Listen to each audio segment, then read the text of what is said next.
Matagal-tagal din siyang nawala sa mundo ng telebisyon, pero siya'y nagbabalik upang pasiyahin tayong lahat.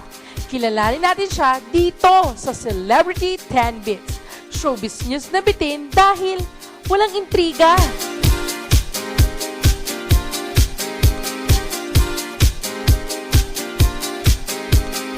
Kamusta naman po ngayon ang isang Mr. Long Mejia?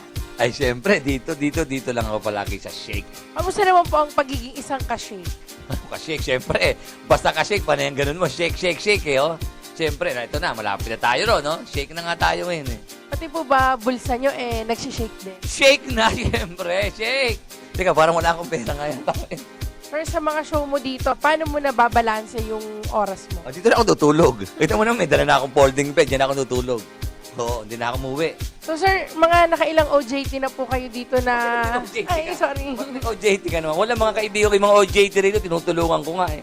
Ako naman, pag ganyan-ganyan lang ako, hindi mo ako katulog. Yung mga OJT kasi hindi ko pinapasin. Yung mga, ano dyan, yung mga cameraman. Sir, yung mga staff dito, totoo bang nadidate nyo lahat sila? Hoy, anong nadedate? Papanood tayo ng misis ko. Wala, joke lang ito. Ito yung pala biro ito eh. Ano number mo?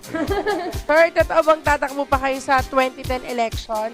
Basta gusto ng mga taga-kalumpet, tatakbo ko. Yun! Ano pong position? Standing. Ano masasabi mo sa swine flu? Nako! Ay, siyempre, magdasal tayo. Sana magpupunta na rito sa bansa natin. Hirap na nga yung bansa natin. Daratan pa tayo ng swine flu. Nako, mabigat. Kailangan pumunta sa akin dito, business. Kaya ingat kayo, mga kababayan ko, mga ka-shake, ha? Ano masasabi mo sa mga fans mo? Kasi yung fans ko, kikwentahin ngayon, mga 40 milyones na eh. Pero pinarte ko kay... Hindi, siyempre dito sa mga fans. Hello! Sir, pa-picture po. Sir, nakaganto kayo. Ready, 1, 2, smile.